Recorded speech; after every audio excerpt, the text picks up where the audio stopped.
big trench under there. I'll show them real quick. And they had a big landing bay out there.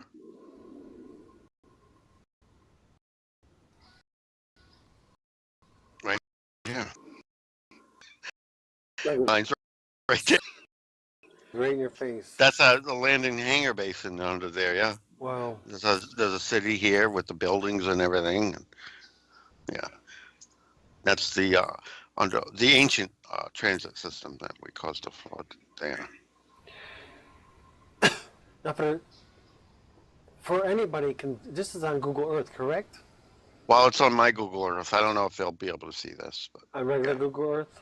Yeah, they might not be able to. It's not quite the same on the regular Google Earth compared to when Patty has this one or JPL. I mean, you can find some stuff, but it's not the same thing. This is... Yeah. You can see some of the bridges, but not most of this. Yeah. What I was trying to get to, on regular Google Earth, though, you can see some of these straight lines. Yeah. And that is what you're looking at is... Yeah. Well, these are fractures in the crust as Earth expands. Mm-hmm. And when you go down really close, you can see these are all transit lines from previous civilization had left behind, and a lot of them are still intact, and they camp out in those stupid things, and there's still cities under the ocean that are still intact completely.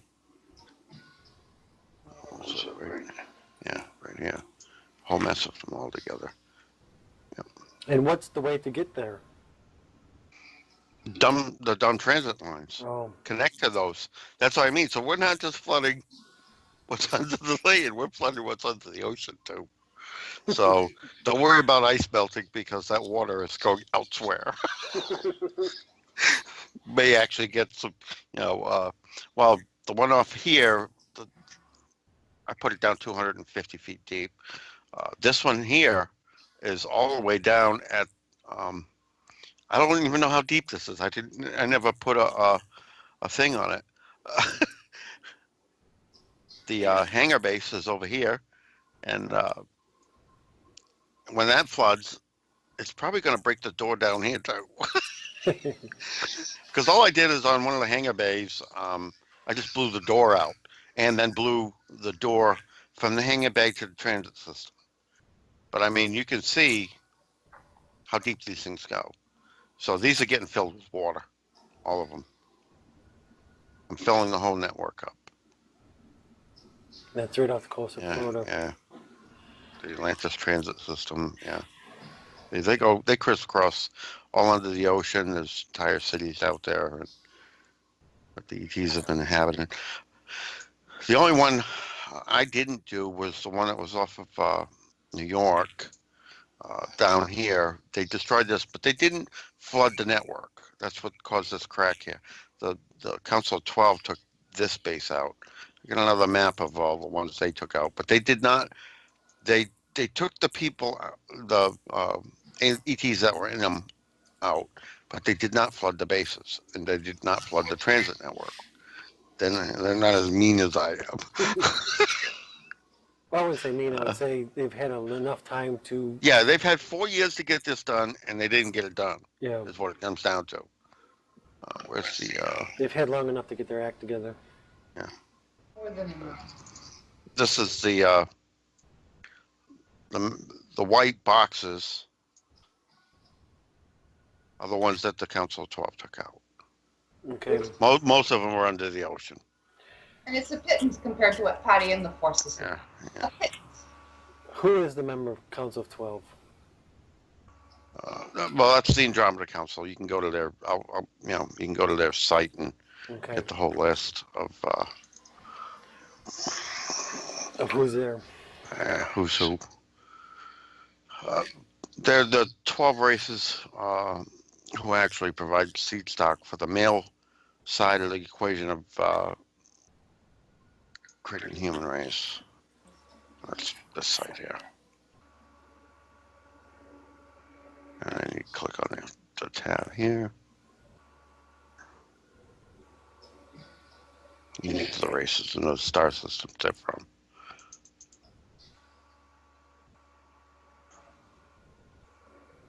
Arcturians and Antares, yeah, Procyon, Vega, Capella, Polaris, Sirius, A, Deneb, Falsetti, And some of those, you actually have and pictures of them, Betelgeuse. don't you?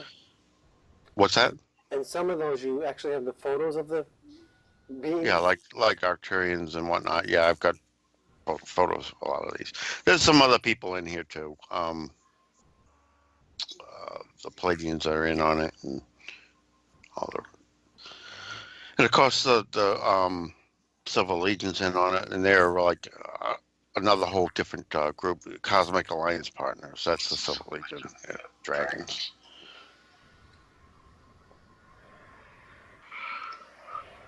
And they're This is who we're, they drive. That's what I mean. The Dracos turned over all of their big star cruisers to the Nazis of all people. The ones that look like Imperial star cruisers. Yeah, those are primarily run by mostly Nazis with limited Draco crew, and the Dracos built these big new cube ships. right. The cube that just came down through a portal, was that a blue beam or was that a real cube that came down? That was a small cube. Yeah, we actually got video of that recently. Came down over Texas. Yeah. I was wondering if that was real or just blue beam, Project Blue Beam. No, that's a real cube, and it wasn't in a cube. Actually, it was more of a rectangle when it came all the way out. That's what I mean. They're evacuated. We got them scrambling. That's good. Yeah, they've been given the command codes, right, Patty? So, they're in deep crap. There's several different pictures of them. These are the really smaller ones that are almost human size. And they did that movie, Enemy Mine, was based on this version of Dracos. That's what I mean. They put all this stuff right in your face. Right. For years. And even when that movie came out, I had no clue what was going on. Yeah. I thought it was just a cool sci-fi. One of the things I've got to recommend people, the listeners and anyone, we just did a huge 9-hour download with Og Telez at Og Telez, Karen McDonald, and Patty Brassard. So if they go to Og Telez's, it's huge. It's in the space program and in the Facebook groups. It's catching on like wildfire too. And so I mean, Joel Hart up here too. The Dracos are a caste system. So this is one of the, I guess you'd call it a mid-level Draco. Doesn't have wings or anything. The royalty, the upper tier of the Dracos are the winged ones.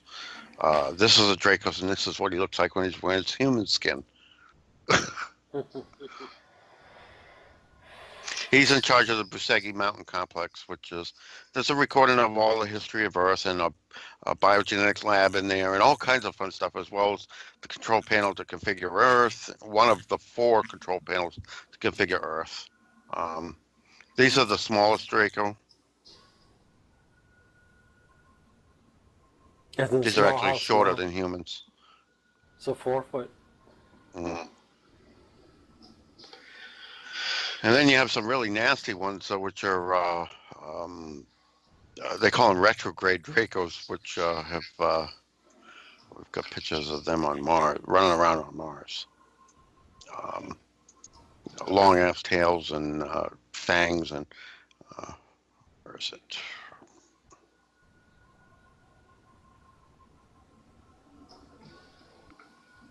We got the skeletons and everything of them.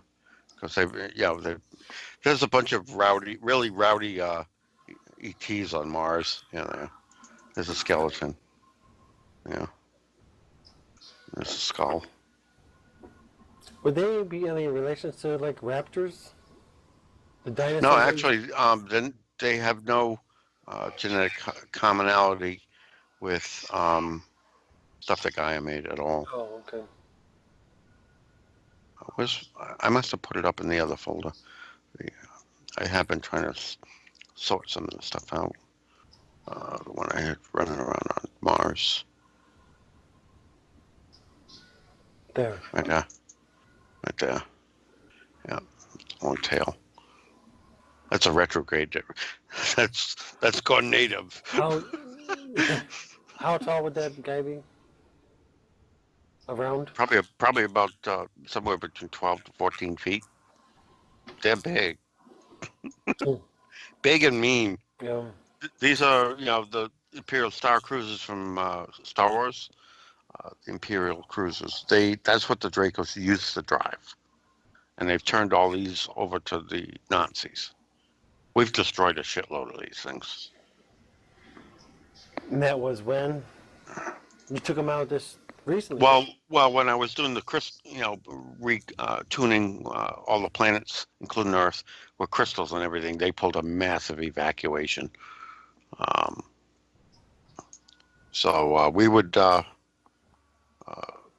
let them evacuate, and when they get 40 minutes out from Earth, far enough away that if we're going to blow them up, it's not going to gamma burst and kill a bunch of people on Earth. It's either heave to or be destroyed, and the ones that don't heave to get destroyed.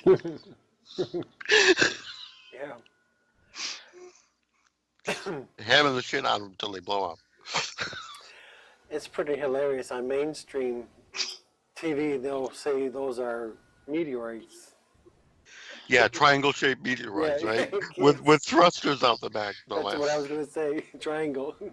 But I mean, I've gotten close up when they were doing that evac. One of these stations here, we call these the Athera stations. Okay, there was like there's like four of them in the system. So these people are paying all this money to join this breakaway civilization to build these station civilizations. Guess what? All those stations already exist. They're raping you for that money. Yeah. They had these they brought all 8 of the ISSs together, and then they were having to use these long ass tubes because you could only put the noses of 2 of those star cruisers together to dock at once, and then the rest they had to add these long ass tubes for the other third one to dock up in orbit to do the evac. And I got and they had a meet and greet and everything inside the station, so I got camera from inside the station, and you can see there's an ET reflected in the window. There's a couple more star cruisers parked out there, and and when they pull up, the ones that pulled up and actually parked at the station, they still tried to have their stealth gear on. And it doesn't work real well when it's that close to the cameras. Yeah. You can see the windows and everything. I mean, in the craft. I think one of the things that's really important is that these are just still photography from literally from 3-4 hours of live film footage. So they're not cut and paste or Photoshop. These are from the actual live footage. From the ISS. Now these are like scavengers. We've been seeing a lot of these ships out there. The bases that the Andromeda Council took out, they've been like going down around the planet and going down to those underwater bases, usually with another disc type craft, and raiding those underwater bases for whatever the Council of 12 didn't take. Who's with in them them? Do you know? when they took the Dracos out. Who was So, in yeah, them? Do you know? We don't know. They're scavengers. Oh, okay. And I see them all the time, off the coast of Australia and off of New Zealand. Yeah, you see them a lot. Scavengers. So, yeah. And bear in mind, people, you can go back and they scrub these out of the Soho, but yeah, you see these craft like that. You see them all the time. And they're big. Because bear in mind, these things are showing up that size on the Soho. That is big to show up that good. Yeah.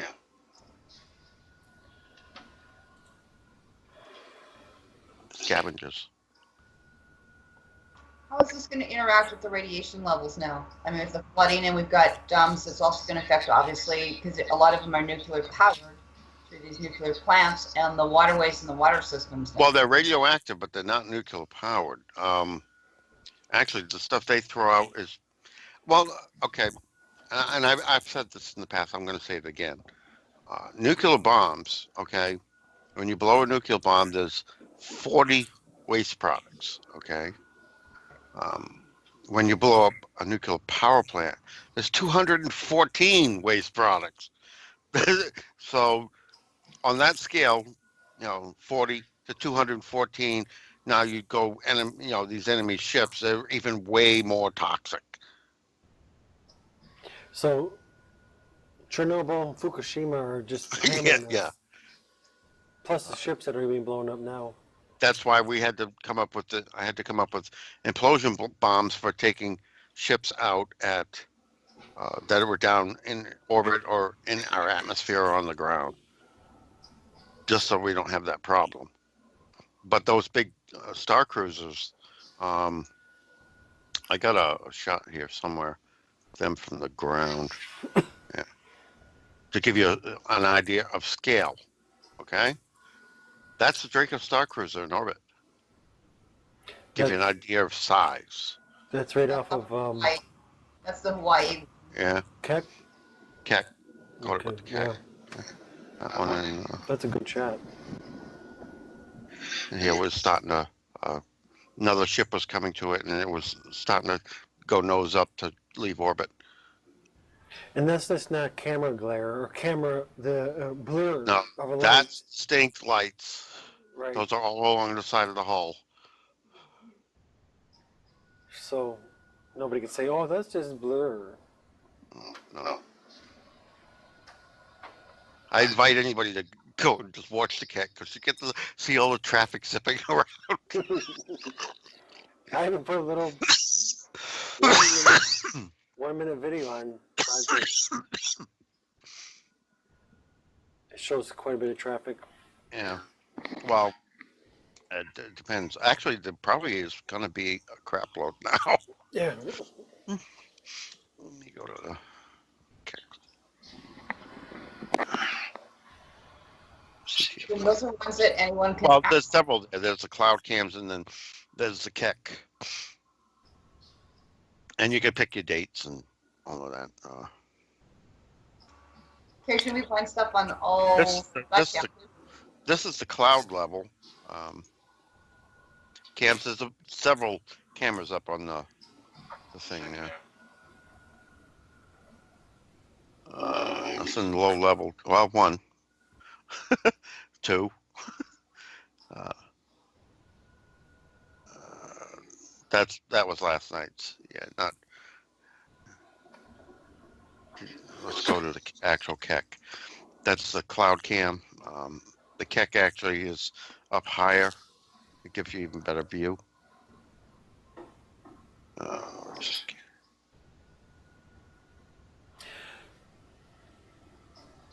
I wonder if there's a ship actually incognito and that cloud right there is just hovering for the longest time there. On the left center, the left middle.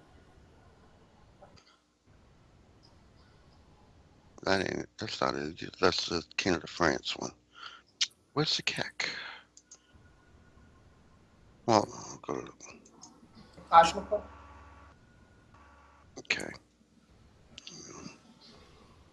Let's go time lapse modes.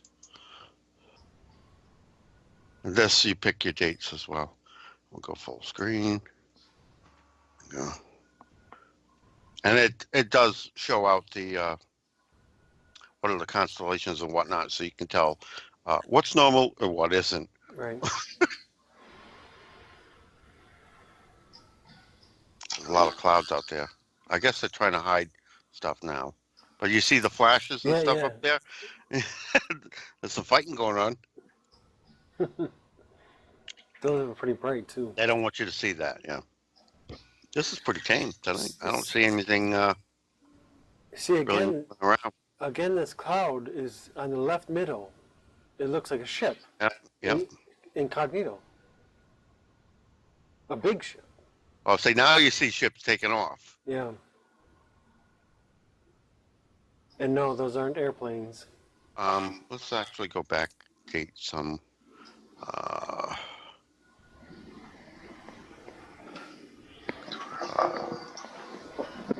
What was it? January 22nd. There was a bunch of stuff that went down, I think.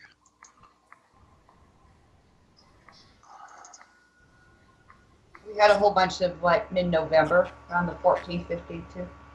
Yep. 8th, 15th.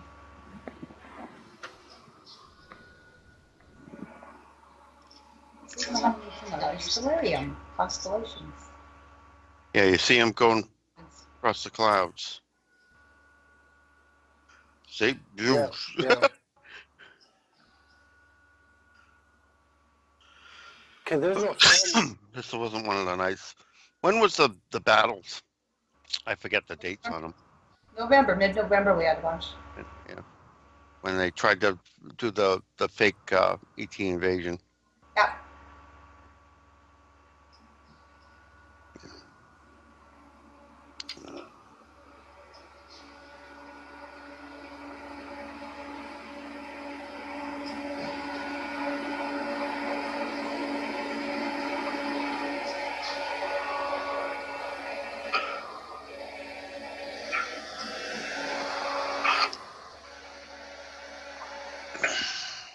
This is November 16th.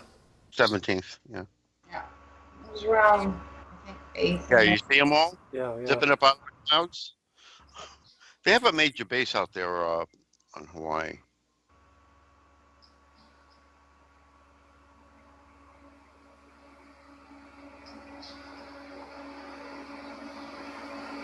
I think it was the 8th, wasn't it? Yeah, that's what I thought. It was 5th to 8th, and especially around the 8th, 9th, somewhere in there, 13th. It was about 3:48. Not a whole lot of traffic on that one. Yeah, November 8th. I mean, you people can, I invite you to go and peruse. Yeah, this was one of the hot nights. See? Zoom, zoom, zoom. That was like this. They're all over the place.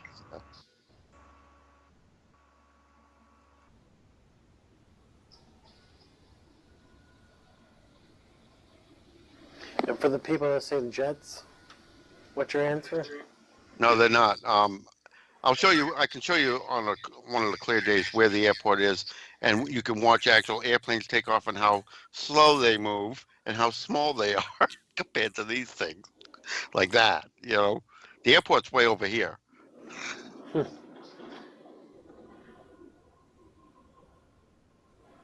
And you can actually, if you're watching this in real time, you can see the planes come in. They're way down here, and they go out and they do the loop around, and they land at the airport out here. These things are huge. They're taking off from here. They're taking off. There's another spot over here they take off from, and yeah, wherever that base is, it's off to the bottom left corner of this mountain range that this camera sits on. Whereas the airport's out here. So these aren't taking off and landing at the airport. And one of the things that people can do, that's what I was doing with Joel Hart up here. It's really great. We documented online, and Joel Hart's HART, is that we were able to find alien bases out here by Saskatoon. But we were actually, for about, 2 months, I was just totally engrossed with my new passion of planefinder.net and Flight Radar 24. And anyone can click on. We would actually have TR4s. We got some of the best footage, actually, of ET alien stuff we should air later. We coordinated out of here. But anyone could go to those sites and click on the planes, right, Patty? You can see it's not coming from the airport. Clearly. Well, you see those are not airplanes. They're too big. They're huge.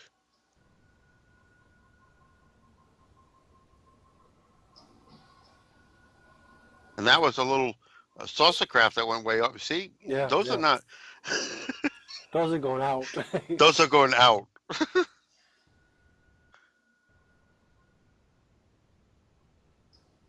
That was really clear.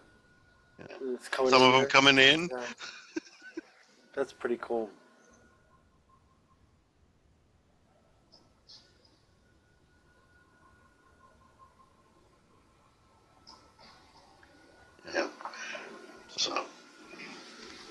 not airplanes.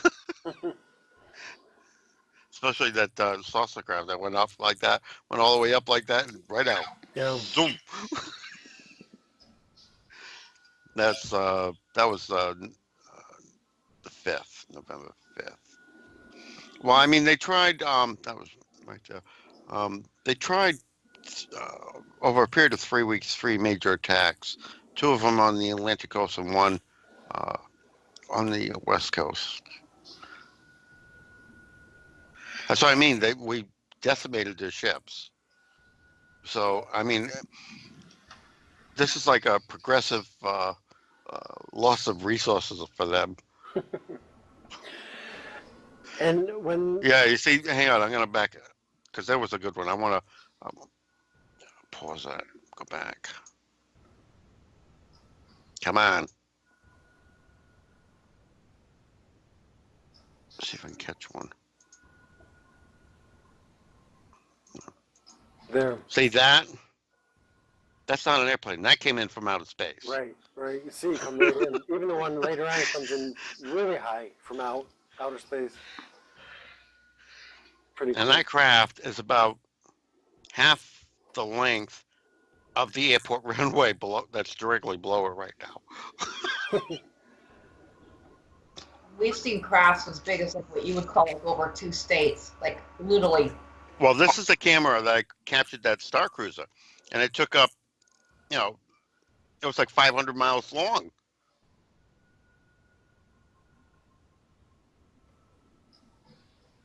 They're big.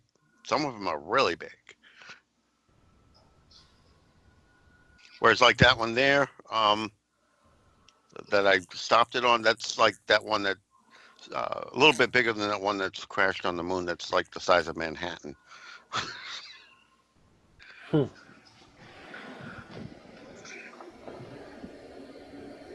So, yeah, that's where you want to go to get the really good stuff. And you can watch stuff from every night. There's always something moving, at least one every night. Yeah.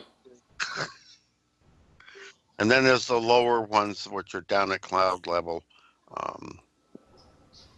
which they call the, well, I didn't go to still images.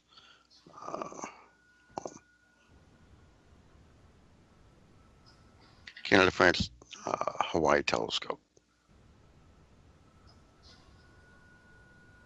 So,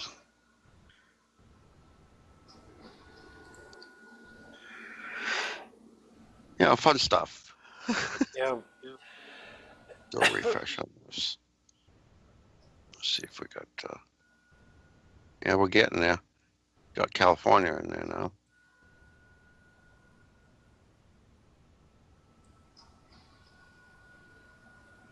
That one there. Let's see, which one is that?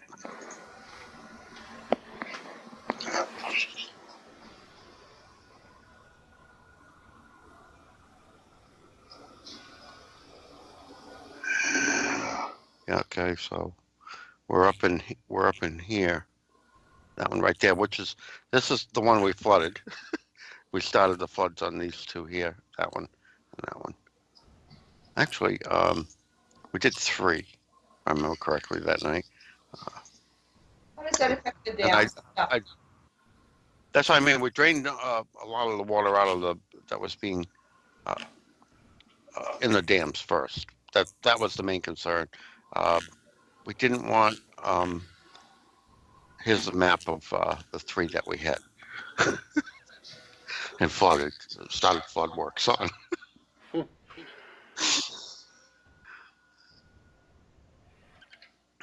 The other one, right down. So we've got this one right here. That's what I was According trying to to say. that, Lines right up. So, kill this. I'll use this one.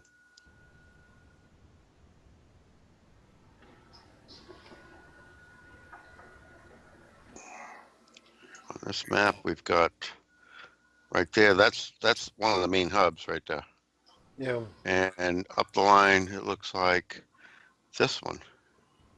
Right here is that one.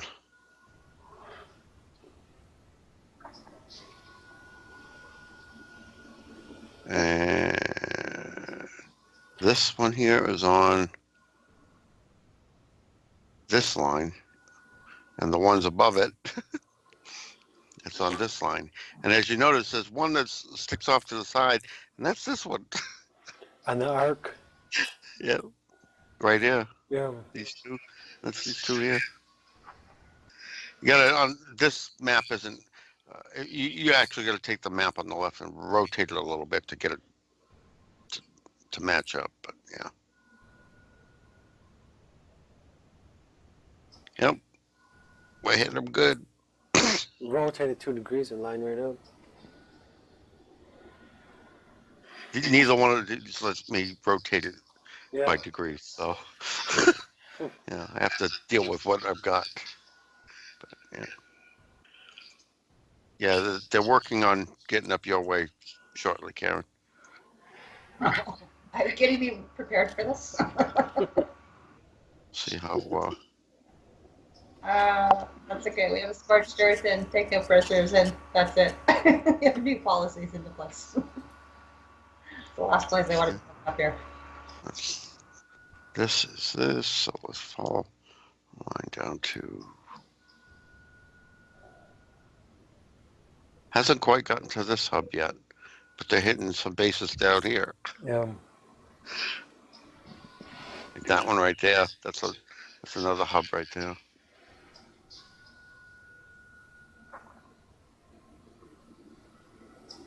So yeah, got that one out there. That's out heading out to Nevada. So on this transit line here that goes north. That one right there.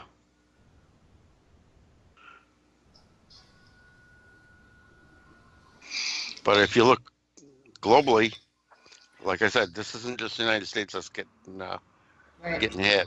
It's everywhere. Big time everywhere. Now, how can you tell the difference between fires and actual stuff going on?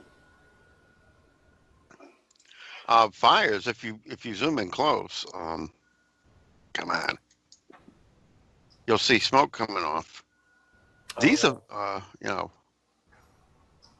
ain't no smoke coming off these. Yeah. And when you get them really close, these things actually, these are base openings.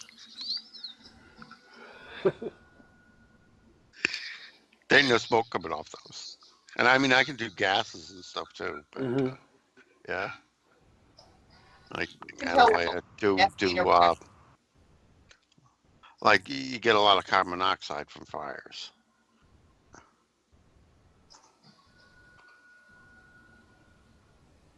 Ain't nothing. Yeah.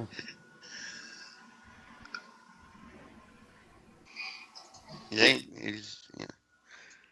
ain't what we got going on here. We got shit burning underground. This is scorching electronics, and electronics and salt water don't get along At all.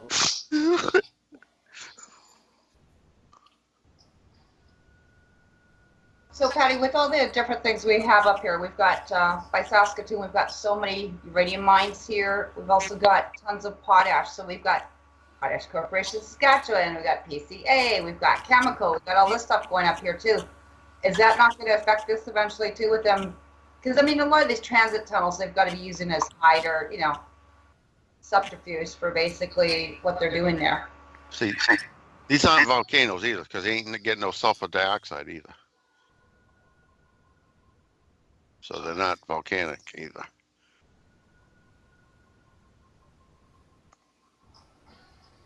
So that's going to affect all the mining and the fracking as well, right? We're going to shut the fracking and all that down. All that does is pollute the water table. We do have something carbon monoxide going on right here. See how that shows up? They show up the gases. This is sulfur dioxide coming out here. That's carbon monoxide.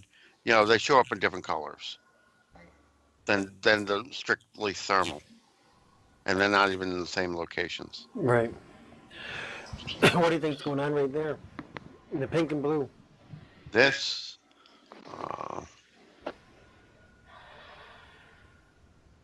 That's coming out of the mountains, Yeah.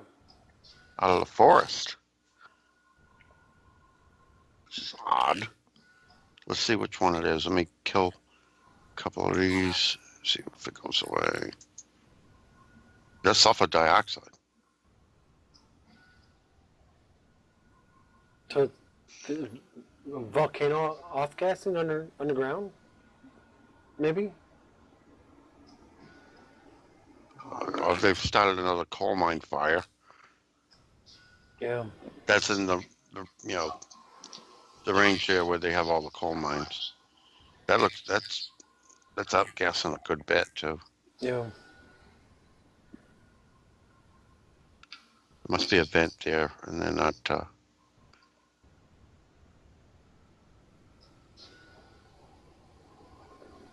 Yeah, this is all sulfur dioxide. The pink isn't very much, but this is halfway up the scale.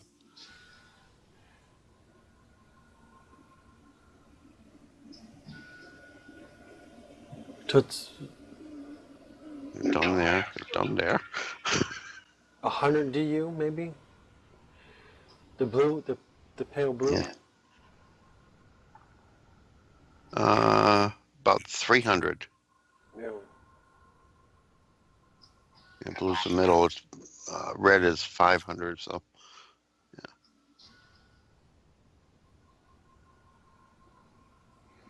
these are down around 100. But that's up there. So that would also be able to illuminate also when people are talking about, oh, maybe it's just a chemtrail thing or something coming out of the planes and stuff. But that eliminates that theory as well. Yeah.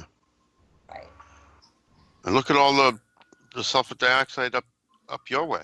Yeah. But And off in the ocean. Are getting the repercussions from that. Oh, look, that base on Hawaii's getting hit too. It's lit up red. Where were we just looking from? on the bottom left corner there. Yeah, Hawaii.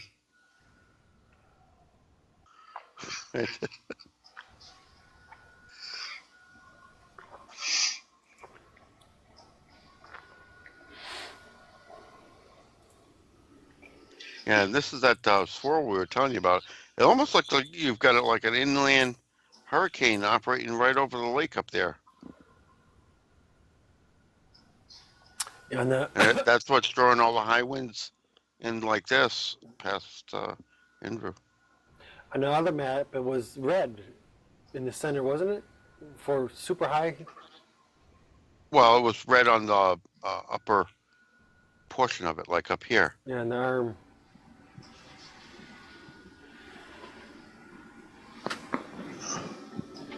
Yeah.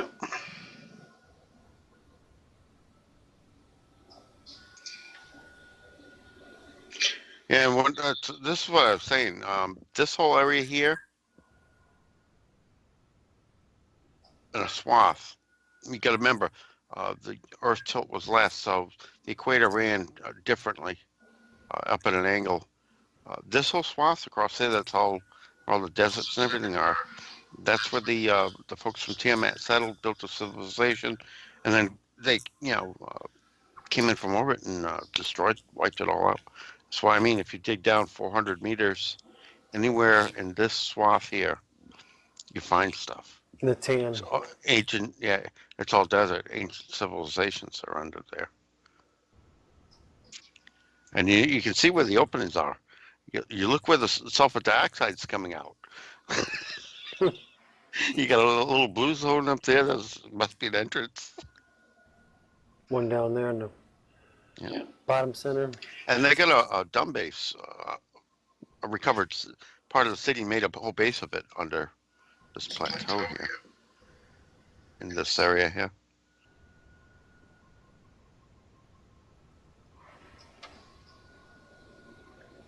So, and you can see the entrances by the rivers. Good hot spots.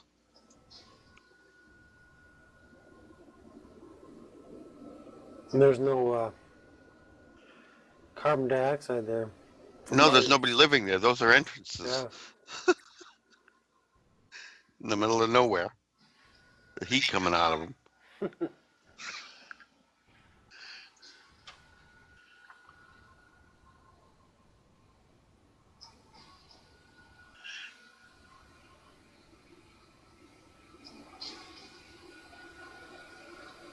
Pretty crazy. Yeah.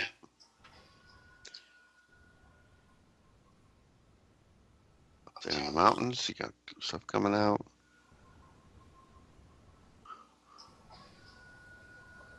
No heat spot. Got a heat spot up here. Why does that not surprise me? That's drizzle.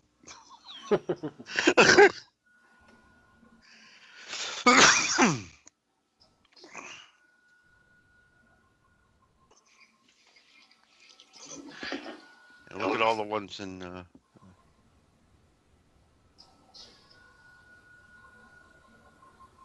Yeah. Funny. Didn't we have a hot spot there before? Yeah, there's a, Back when they opened the guarded tunnel? yeah. Yeah. Yeah, the whole CERN Geneva thing. Yeah. Shiva thing. And the radiation that was on, phenomenal on both sides. And there's too much cloud to get a reading over CERN right now. Hotspot's not showing, so it's. But I mean, there's quite a few of them. Look at all the chemtrails there. Right where your pointer is. Yep. Yep. That's what chemtrails look like from space, folks. Chemtrails the hell out of it. Those are chemtrails. Which is why it's so important. You know, I've been getting people to do these yoni and the vag steams and everything else just to steam out their environment, inner and outside, because these are just being like, everyone's complaining of flu and brain fog and they can't think, their memory's going. I really think these planes are just looshing directly. I mean, look at that. You know, those.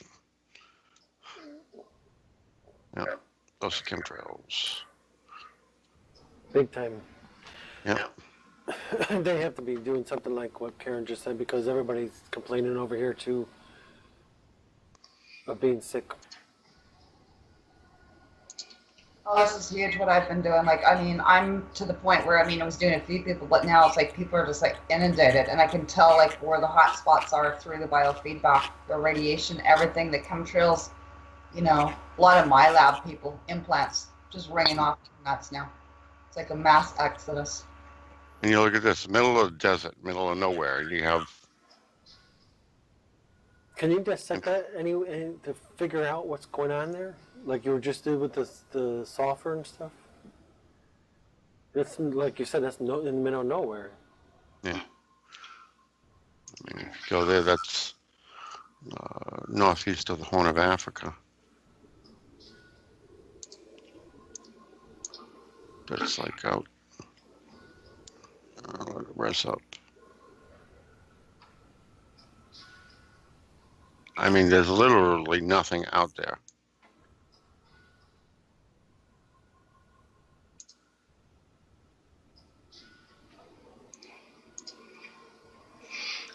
You have a little settlement out there, but that's not where these things are coming from. It's not where the heat signatures are. Make this go here. The other, turn it upright. Yeah. No, that's the car, the Horn of Africa.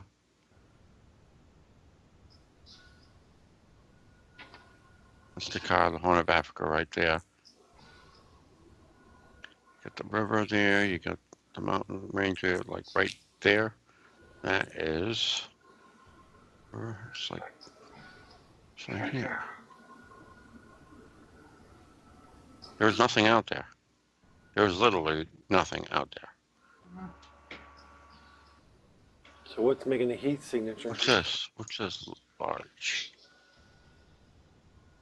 They got an entrance out here somewhere. What is the red Good question. or burgundy color? And what is this?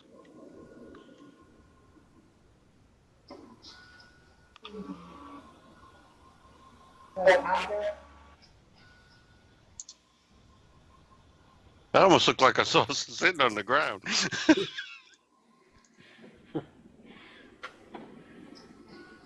The vent.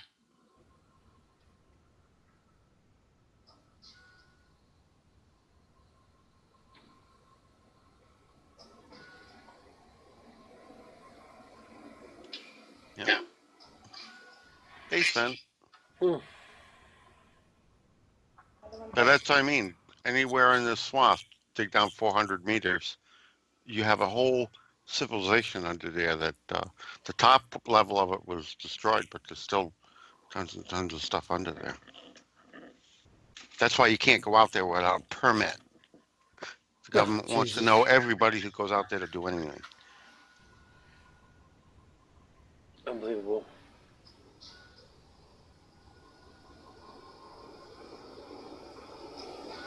This whole mountain range here, there's still a major civilization still under there.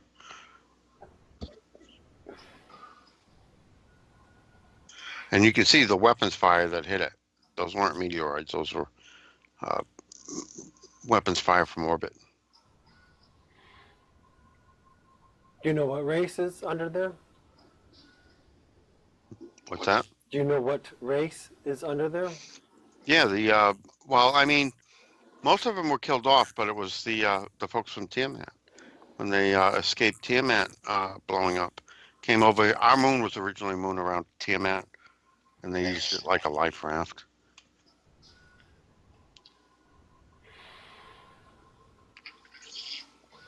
And that's why this whole swath is all trashed. And Tiamat was in our solar system? Yep.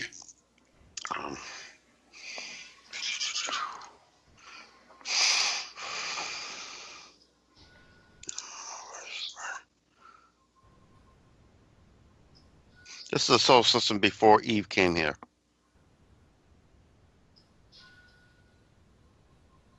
Looked quite different. Yeah. And I gave Eden to Eve. She moved it out here, above Venus. And I mean, a lot of stuff has gone down here. When Tiamat got taken out, Mars got moved, and Neptune got kicked out. And, you know, a lot of fun. This is what's called the super Earth. I've actually got some pictures of Tiamat before she was blown up. Not there. She's going to be up in the other directory. We took some of the shielding down over Mars, and everybody, I think, was posting immediately. This is what you can see now. We took some of the holograph over Mars down, and sequentially failed. So people can actually see that Mars is not the way they portray it anymore. It's more like back,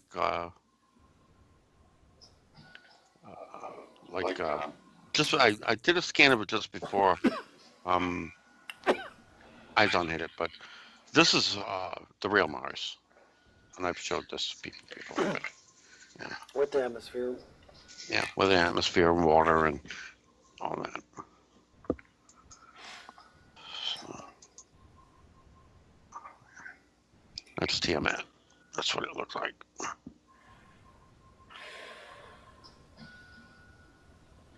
And that's the civilization still under there in Africa? No, that's what Tiamat looked like before it was blown up. Right, but the people that jumped off, is that what we were saying? That's who's under? I don't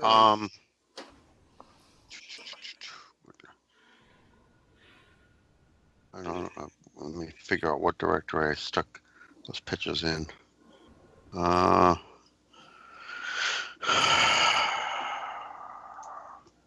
I know I've got pictures of them. The giants, red-headed giants.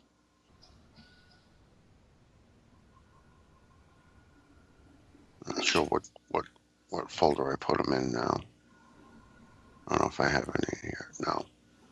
I know because I've got pictures of them. I just don't remember what director. I might have put them up in the AT one.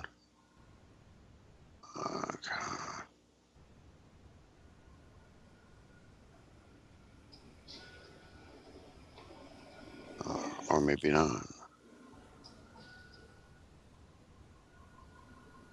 I don't remember what directory. I mean, I need a secretary. Pretty bad. But yeah, there's stasis chambers where there's still a bunch of the Tiamat folks here on Earth. The Cabals have been finding a lot of them in stasis chambers, underground chambers, waking them up and trying to prise information out of them. It's pretty sad. Yeah.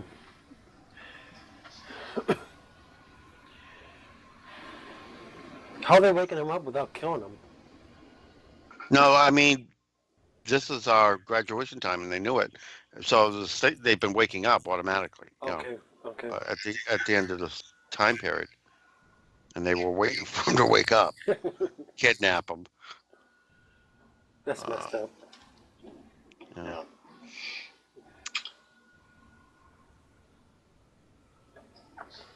I don't know what I did with those pictures offhand.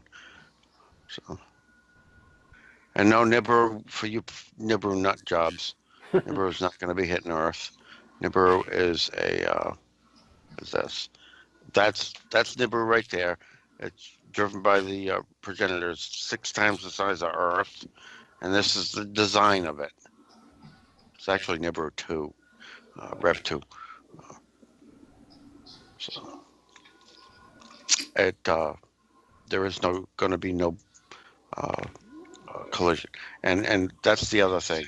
Everybody acts like, oh, there's going to be a ballistic collision, and people are clueless how the galaxy moves because they believe what they were told in school, which has nothing to do with reality. Yeah. But that's even if there's so many people out there watching right now, that wouldn't even be a possibility anyways, would it not? What, a collision? Yeah. Yeah. I did away with one of the biospheres, but because they were the blue sphere lines who are not on our side, folks. They have their own agenda.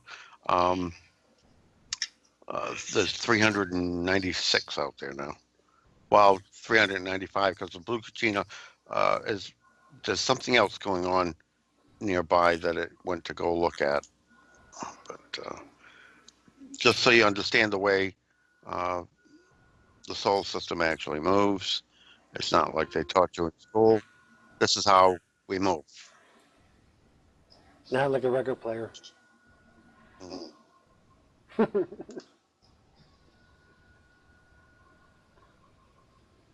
That's the sun in the middle. These are the planets and the orbit of their moons.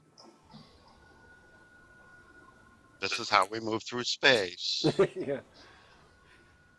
And it's the sun has a warp drive. We're all in the warp drive field. Same way the Milky Way moves. The Milky Way moves through space collectively.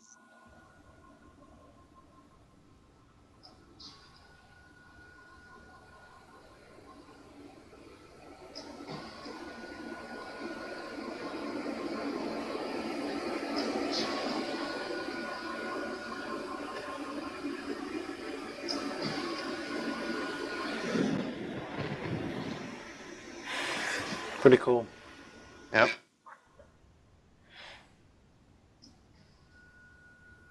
So, give you an idea. This is another good one.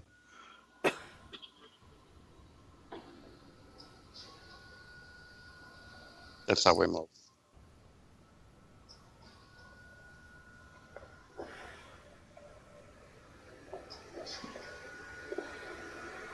So if you discount the fact that we are not a plate that's moving sideways, the chance of something ballistically coming in and hitting us, forget it. It'd have to get through our warp field first. Yeah. But what I was saying is, we have so many galactic family members out there watching us right now that Yeah. couldn't be a possibility anyways. Yeah. Somebody would take it out Yeah. if it was a rock or a piece of ice.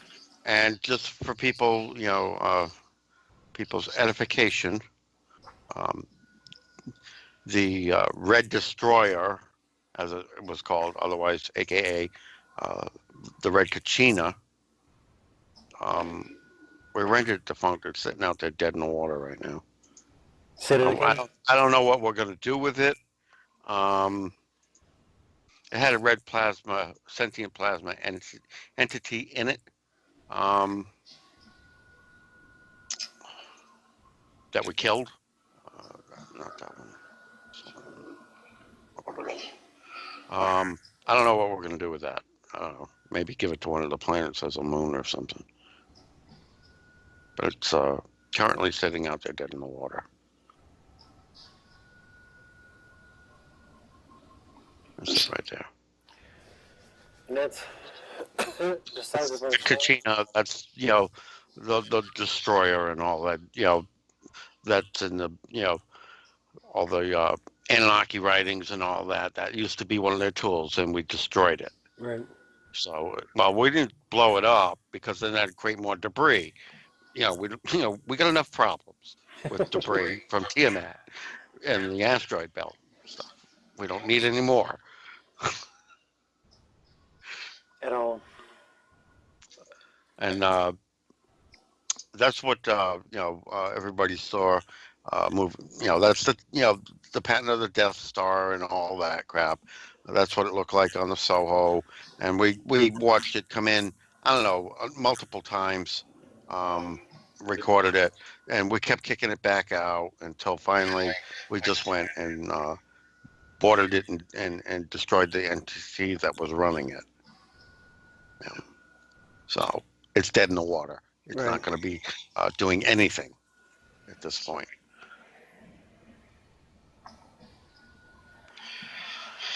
So all these Nibiru nut jobs that are, pushing for a collision, forget it. We're not allowing it. It's almost like some of these people are like psycho to the point like they're putting so much energy into try and cause the collision because they want to be destroyed. It's right. What is wrong with these people? A lot of people don't understand that we create a reality now in big time. And the more energy and the more attention you pour into that bullshit, the higher the possibility you can get a timeline of that type to overlap here. Right. And I'm trying to shut down all these timelines, alternate timelines. And the more fear. Yeah. There's one of the rod ships taken electronically from orbit while it was moving around. But, yeah. Stop, people, Yeah, it's enough is enough. You're creating your reality. Yeah. So you want to create something that's going to be out there to destroy you, then fine.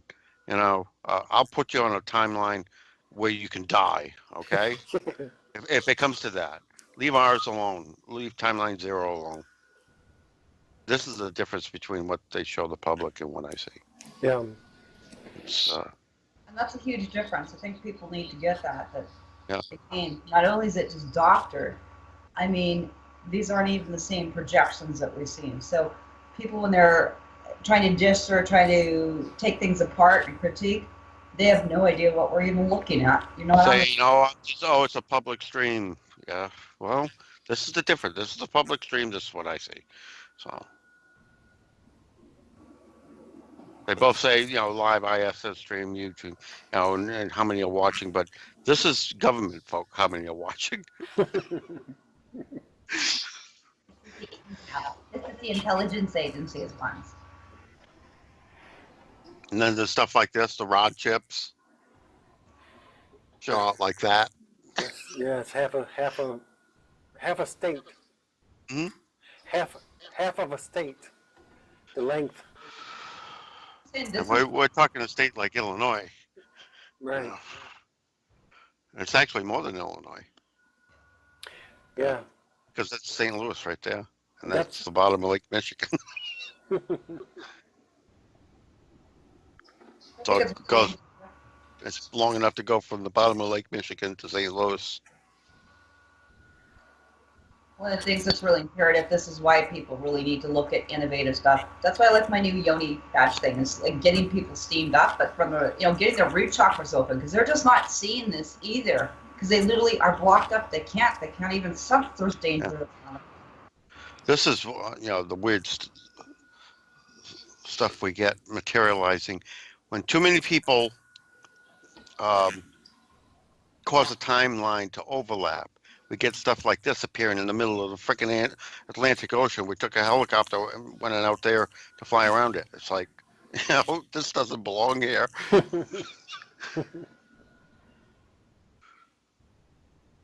Just stop doing that, folks.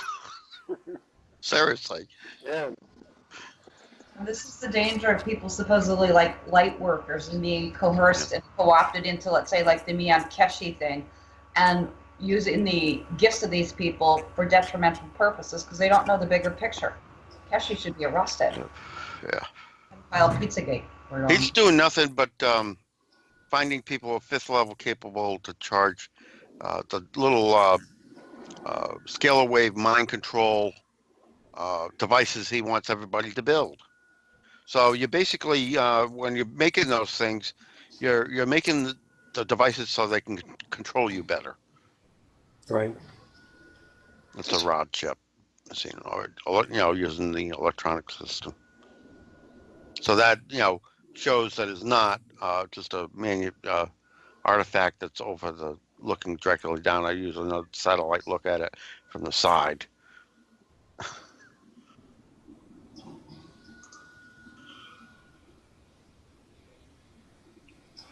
So this is causing the increase too, and I know here, like at Saskatoon, we've seen like Joel and myself, and I mean half our communities here, everyone's seeing them, over the medicine wheel. But we're seeing TR4s, we're seeing unregistered planes. Oh yeah, all over the place. 900 to 1,100 feet constantly here.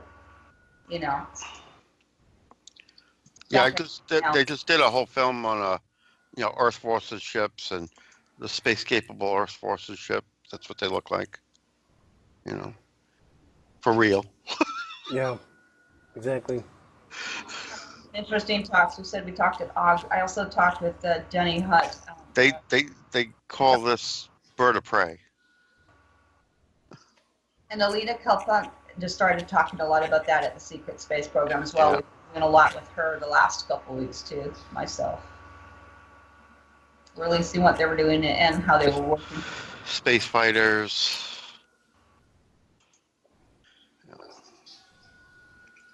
That's what they use on Mars.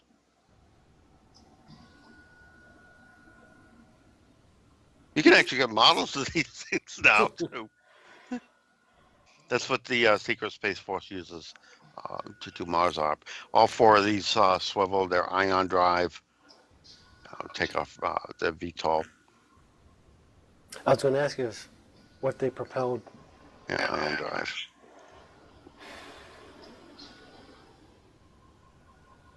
So they don't require any fuel. They run on air. Mm-hmm.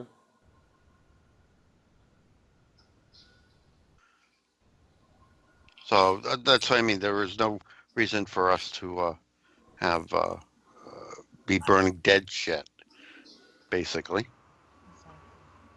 Here's a sample of what those underground transit tunnels look like that were flooded with seawater.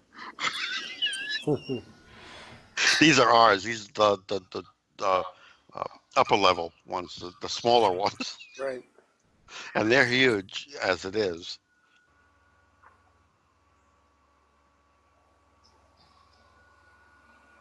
So.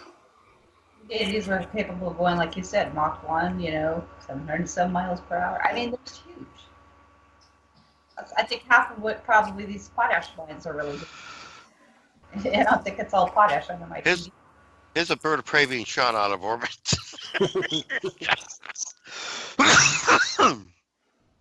Who shot it down? By the light forces, Council 12, or Silver Legion. Bear in mind, I mean, the Secret Space Force is not working on the side of the best interests of humanity. They're No, not. no, not at all. And this one, that's the Navy's edition. That's one of those being shot down. That's one of these things here. Being shot out of orbit, caught on the news. Show the still picture. The best. This is the best picture of it I've got. That one there. Okay. That's the Navy's stealth fighter, space-capable stealth fighter.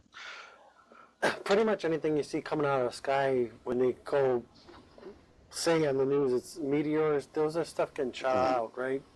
Yeah, getting shot down. Ships getting shot down. Here's some other stuff we've got, and this is a magnetic type drive.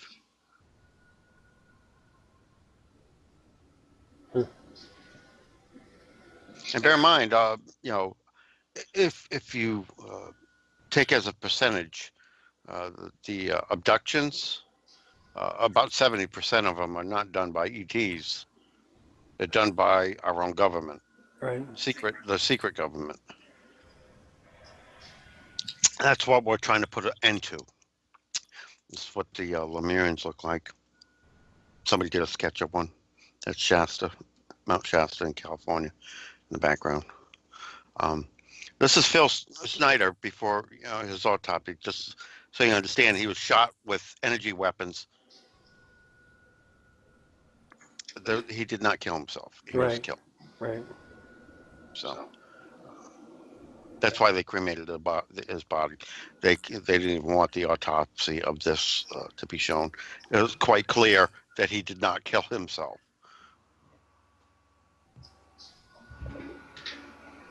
That's like right up there with Load Pi and.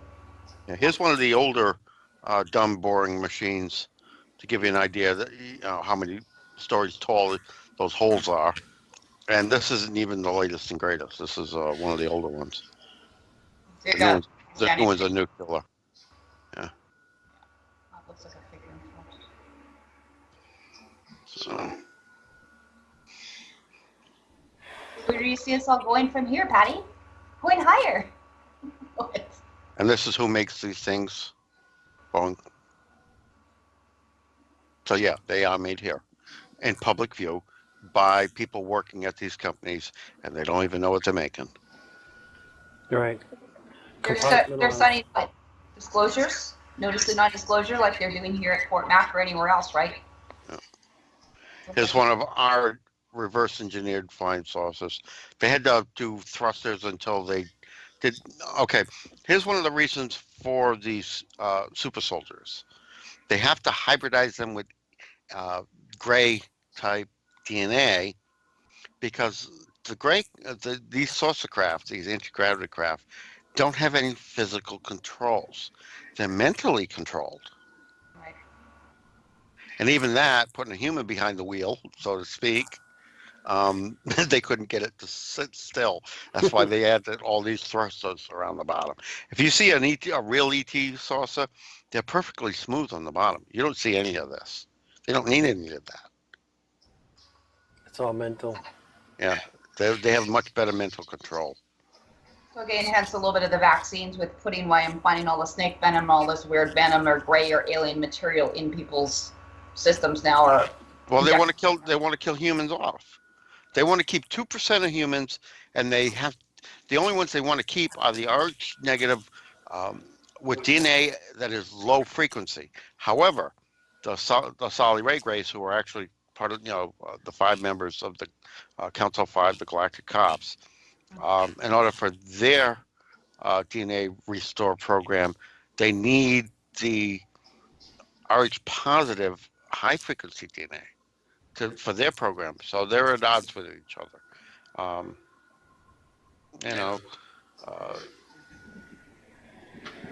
The Dracos just want to keep 2% for breeding stock because our DNA is very valuable out there in the galaxy because we have what's called the God Code.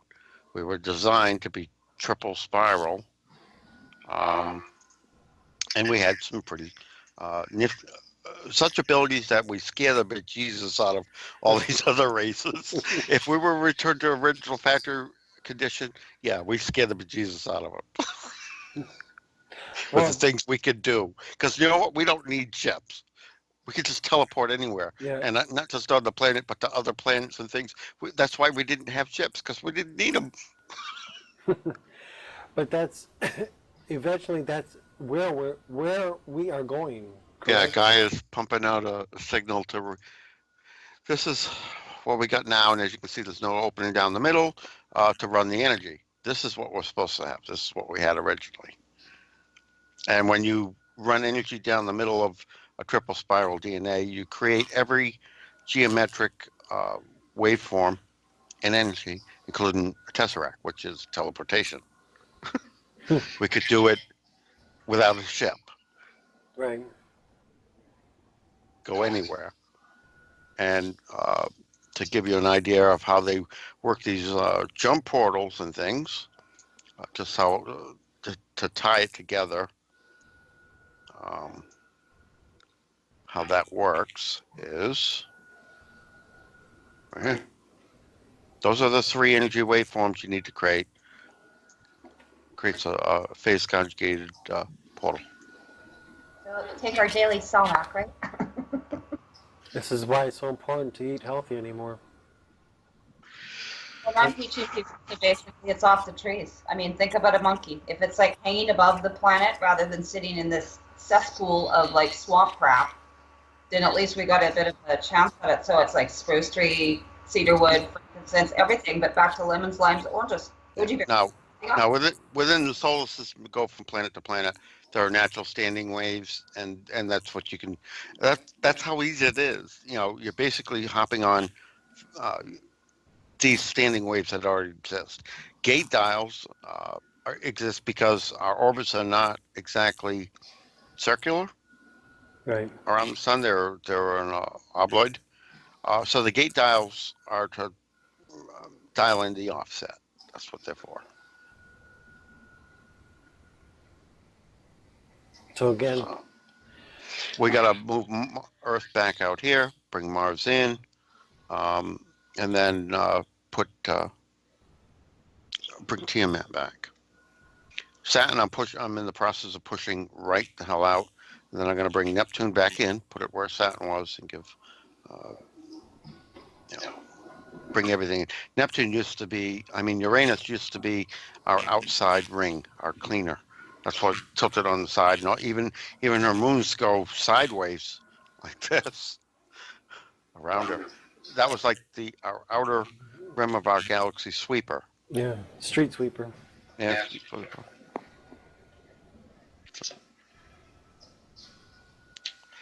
So when they NASA talks about there are an actual gates, portals that open in near space, orbital space around Earth. It's true. As we go through the procession of the year, yeah, they open up in our orbit. They've always been there. And when the Russians opened that portal, that's what they did. They opened it to where one of the natural ones were in orbit.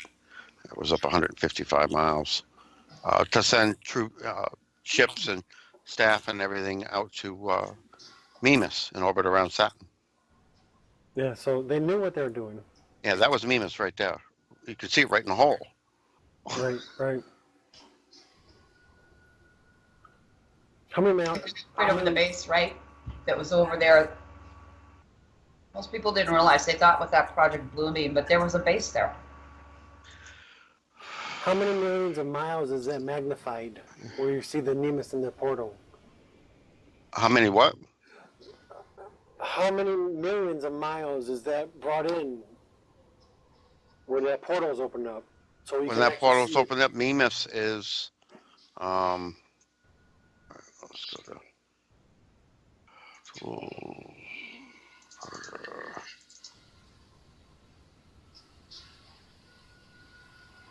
Earth, all the way out to a moon in orbit around Saturn. So that far. Yeah.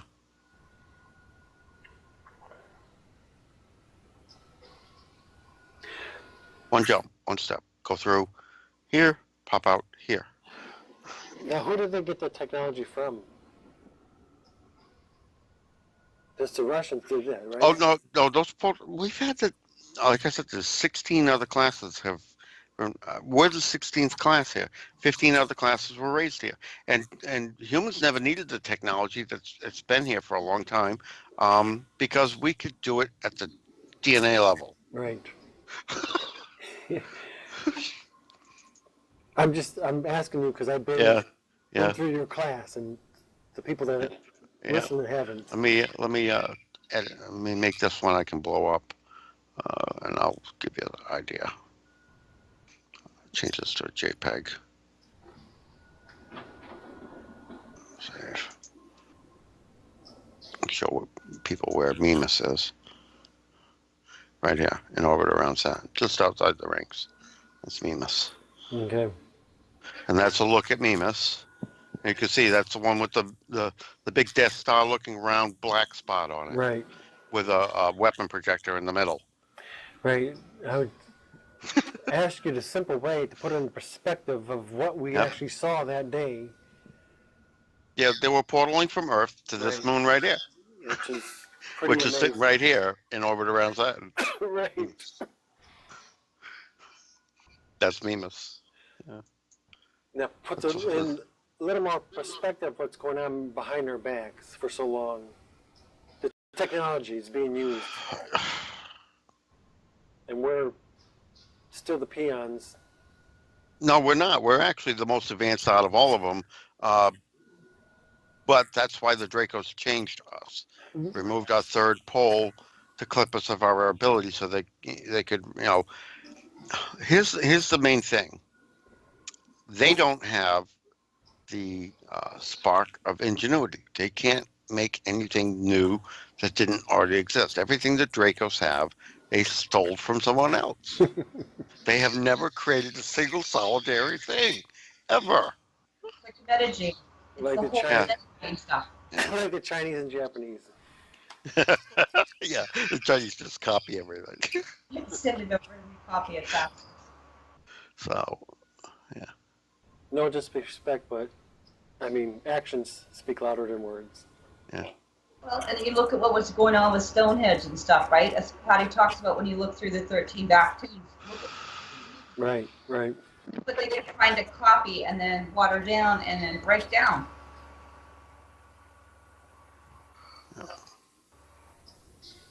We've already turned Venus back right side up and getting her sorted out.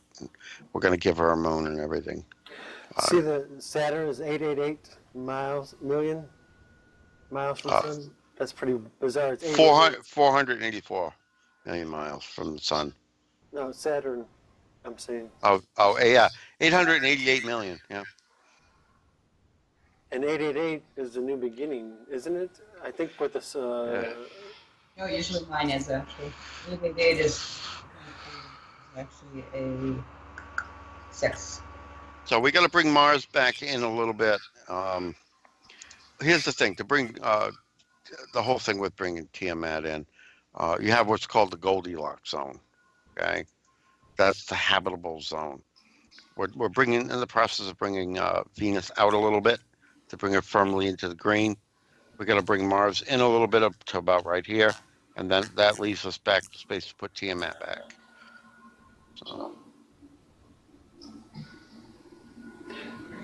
So, because Tiamat was on the outer edge of the Goldilocks. Okay, so it'll be in the green. Yeah, it'll be in the green, but it'll be like out here. That's where it was originally. It's like curling. We're going to get it in.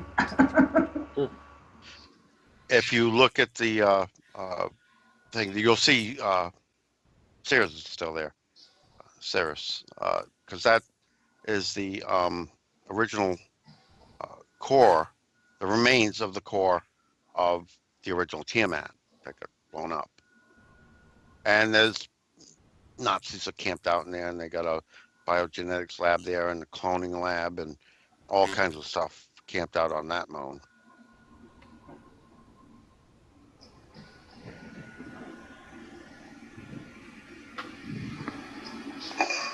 This is the solar system right here. See, that's the remains of the core of the original Tiamat. That is pretty much, and it's sitting outside the Goldilocks zone. Cirrus. So we want to, yeah, we're going to give that to the Tiamat when we bring it in.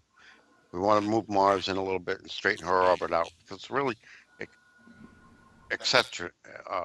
Eccentric. There's a period where it's a lot further away from the sun, and bring it in a little bit, even it out, and then put Tiamat like right here. But this is Cirrus, and they've got bases and stuff all over this thing. We do, or everyone. The Cabals do. Okay. You know, you can see. You know, I mean, they're not even. They don't even bother to turn the lights off. You know, I mean, the place is lit up on the dark side. You can see their bases. I mean, really? Yeah. They're not even trying to hide.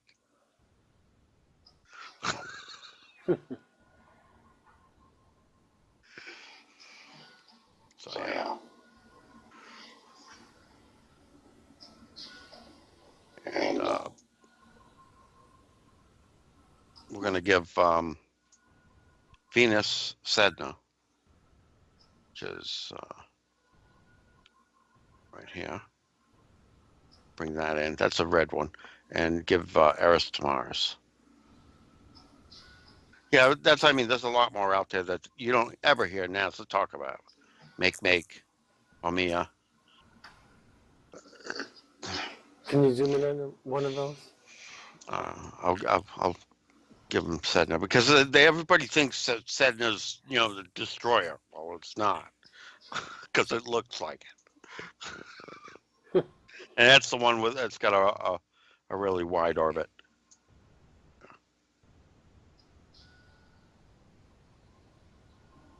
But is it going to come in system and kill us? No. I'll go way out and show you its orbit, just just for gigglies. So prove the point. This is real time, by the way. Yeah. Light up Sedna. See, Wow. that's the one with the really long ass orbit, goes way out there. Holy cow. Yeah. That's almost impossible to even come even close. Yeah. So, no, it's not coming in anywhere near the inner system until I bring it and give it as a moon to Venus. And Eris is the god of that planet is actually the brother of Mars, which is why I'm going to give Eris to Mars. That's Eris. And since I rescued Vulcan from a stasis chamber in South America and parked him on Mercury temporarily, he's willing to help me re-kickstart Mars's core to get her electromagnetic shield back up. Once I give a moon to Mars to keep it that way. But the other thing we discovered when we were doing the op to deal with those Venus, they're doing the same thing on Mars like they're doing here. Multiple timelines, except they're not feeding off of people. They're feeding off her core. That's why her core has gone cold. I see.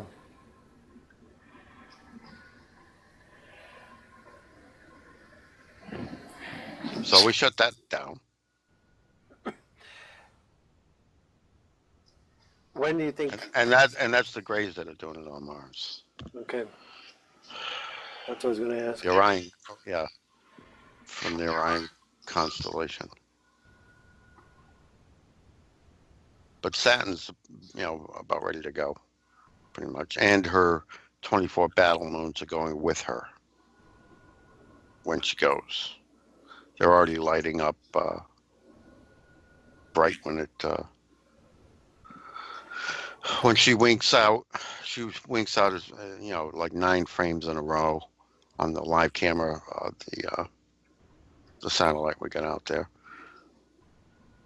Where is it? Yeah. And looking right through the camera that's looking at Saturn. And those are all her battle station moons that are going with it. Mimas is one of them. Wow. She's at 24. That's what I mean. They tried to tap Saturn, restart Saturn as a sun because it is the original sun of the system, and then tied them to these battle platforms, which are like the Death Star. But they actually don't have an onboard power system. They feed off of a sun to power up, and that's why these are all lighting up when Saturn goes invisible. Because I'm pushing the frequency of Saturn so high that she's phasing out entirely. I got a picture of that. Yeah.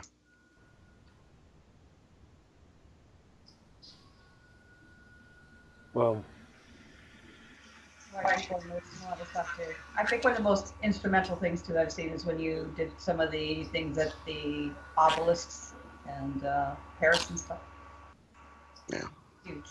I mean, these are things that we can visibly. You see here where Saturn tries to light up again, and then goes not only dark but goes invisible, and then all the moons light up. Get ready to go with her. We're shoving her right out. That's pretty cool. As one of the moons in orbit lighting up, leaving a white trail. Yep, taking her out. So this is when I hit did the major change in Saturn and their primary base Mimas blew up. This is all the ships and parts of Mimas that went floating by.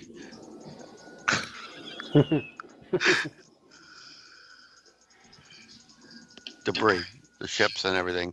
So the ring makers of Saturn, those big rod ships, they went out to rescue them, and these idiots, when the ring makers came to rescue them, they hijacked the craft. This is what happened to Mimas. Literally, blues.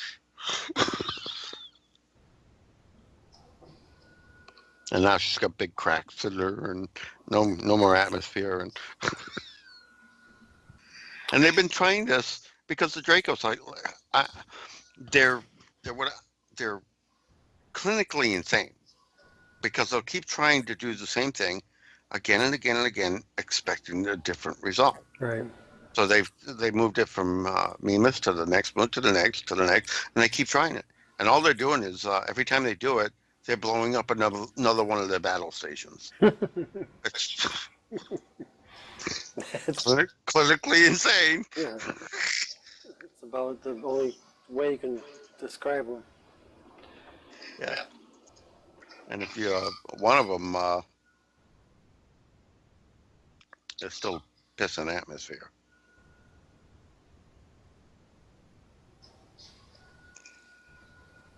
Was, yeah, it's still pissing atmosphere.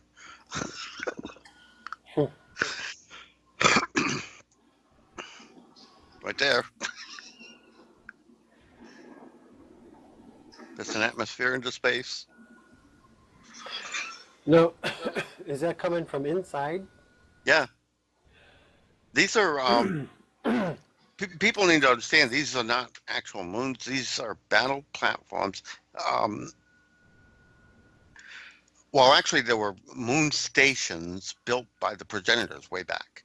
They did build outs, not just in our system, but, all over the Milky Way. Yeah. That's going back 2 wipes of the Milky Way ago. And then as, later races came along, they built things into them and, adapted them down to their size because, the progenitors are like 100 feet, anywhere from 65 to 100 feet tall. I mean, the big. And where these newer high-end types are only like anywhere from 20 feet to, 18 feet to like 36 feet, or something like that. So there's another race called, they call the builders now. They're not the original builders.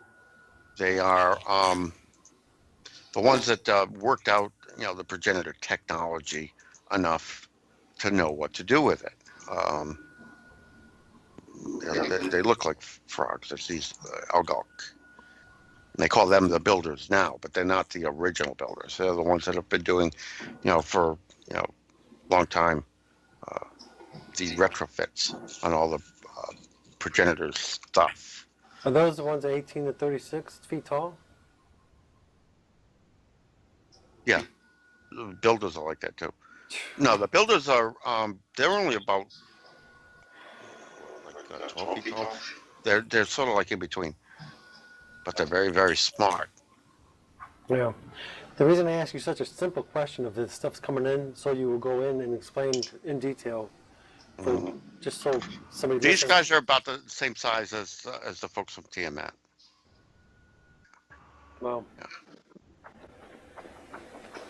And these are the ones that did all the retrofit all the moons around here, and Saturn and our moon, because even though our moon is originally a moon from around Tiamat, the folks at Tiamat dressed it up a lot. It had atmosphere, it had domed cities on it and everything else. But guess what? They didn't build it originally.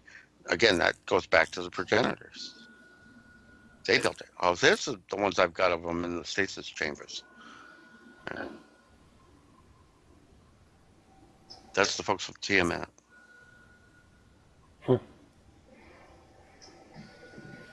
This one's still. The other one was guy's dead. This one's still alive, still in stasis. Skin's still soft, still intact. Hadn't woke up yet.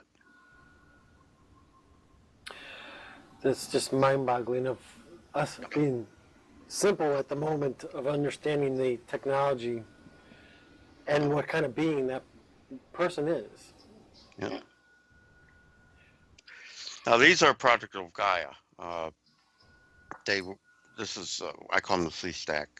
There's a lot of others that have a name similar to that too. Just and you older folks, or at least as old as me, who as a kid watched Land of the Lost. Yeah. That's these Sea Stack. These are a Gaia creation. In that goofy TV show, were they actually telling us the truth though? Yeah. Right in their face. Now, a bunch of these she left stay behind. They weren't supposed to interfere or anything. The dinosaurs and everything, some of them were killed, but most of them were moved off before that meteor impact even happened. They've interbred with the Dracos, which they weren't supposed to be doing. So now the Dracos think they have a right to be here, and they don't. So, be that as it may, these are the Archons. These are the really nasty ones. It's another type of Draco. These are contractors. These are mercenaries. Everybody thinks they're demons. And this boggles the mind because even the the Silver Legion works with these mercenaries once in a while. I just kill them. I'm sorry. I don't work with mercenaries. Because these things will stab you in the back, whoever pays them the most. Right. No difference than the screwballs at the pipeline. Yeah. The mansions. These are the folks that Rothschilds are working with. Directly. As contractors. Promising them, sectors of our planet in exchange and resources. This is the kind of folks we deal with here. Right. Care. These are the battle stations around Saturn. That's what those little globes were that everybody's digging up. They were models of the battle platform, basically. And the Red Kachina was the biggest of them all, basically. The Red Kachina's huge. It's like a proto-sun in size. When they say the Earth is supposedly 4 billion years old, that's nowhere near true then, correct? It's got to be way older than that. Way older. I did a timeline up, and people can do the math for themselves. I'll bring up this chart here. Okay. We're the 16th class that's here. Been raised here on Earth. We're Gaia's kids. Now, Gaia helped raise 15 other classes here. 12 of the 15 provide seed stock to Gaia to make humans. The first clan she brought through the gate that's sitting in Iran, that is why everybody wants to go in Iran. They want to get that temple and that last control room in the gate. Yeah. 3113 BC is when the first group came through. And the end of this class was 2013. So, do the calculator, right? 13.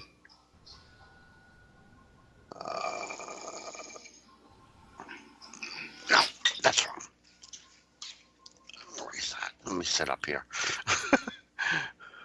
3113 plus 2013.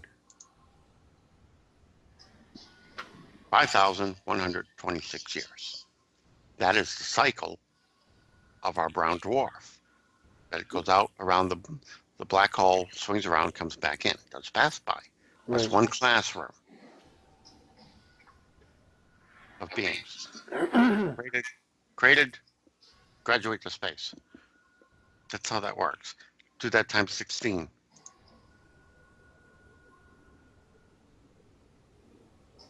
82,000.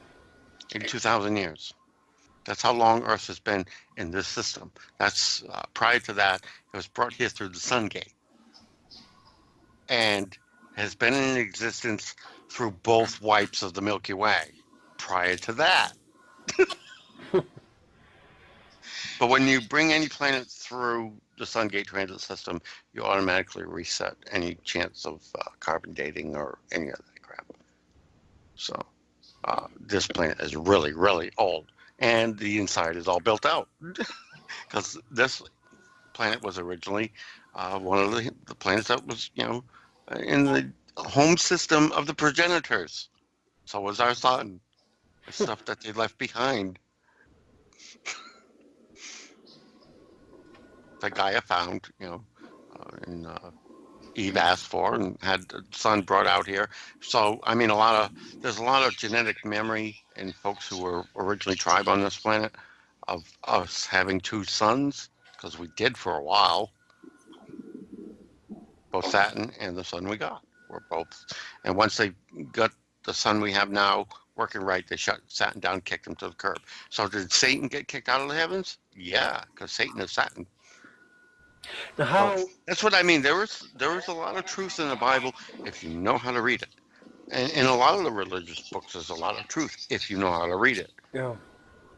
Now, like how we've been taught in schools, brainwashed, the sun gives off flares and will burn us. How is that possible to have two suns in the same vicinity and not fry everything? You know what I mean? The sun is not nuclear. It's just not. I know they told you that. Yeah, that's right. So you can go into a little bit. It's electrical. And if you go and you get a satellite really close to these holes in the solar corona, these black spots, you want to know what you see? This is what you see. It's circuitry. I know. This bit of circuitry right here is the size of Earth, okay? That's on our other videos. They had to have you say it again. Yeah, Earth is the size of one single component on the board that is the sun. And it's got a gate in the middle, transit gate. This is the transit gate network. All these little tabs are artificial suns built by the ancient progenitors to access this network, which none of the beings raised here in the Milky Way campus were supposed to be doing that, and that's what got the progenitors run off. They tried to wipe out the progenitors. The progenitors just picked up their shit, grabbed a bunch of, consolidated all their people into the minimum amount of planets necessary, took enough suns to get to do it, started, set them up in warp drive sets, and just drove right out of the Milky Way. He said, see ya. At the same time, when they did that, is it the same time they cut all the ancient trees off of Earth? That's what I mean. The progenitors, their planets were all silicone. I mean, and when you age silicone life, it turns into precious stones. Is it silica or silicone? Silica. Okay. And the source of Earth's ley lines are actually, if you watch the movie Avatar, the little trees that they had, Yeah. that they could link to, and and store the memories of the people before they died and communicate across the entire globe. That is the origin of our ley lines, was those tree root systems on this planet. That's why Gaia wanted it.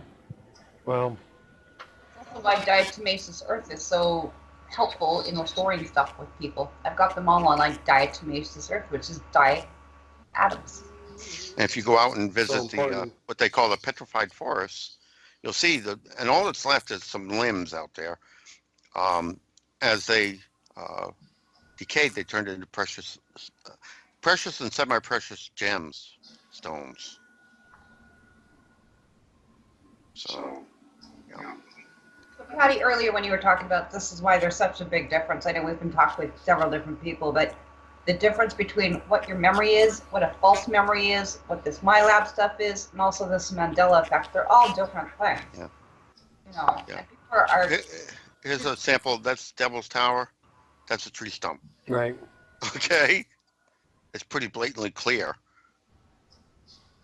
And each one of these is hexagonal in shape and got a skin of rock around the main center portion of it.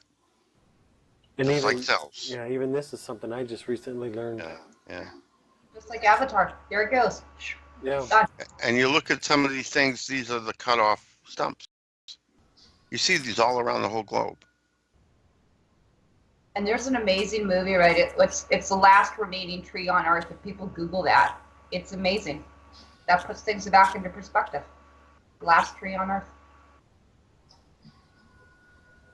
So, yeah, originally the Devil's Tower tree was 6 miles high.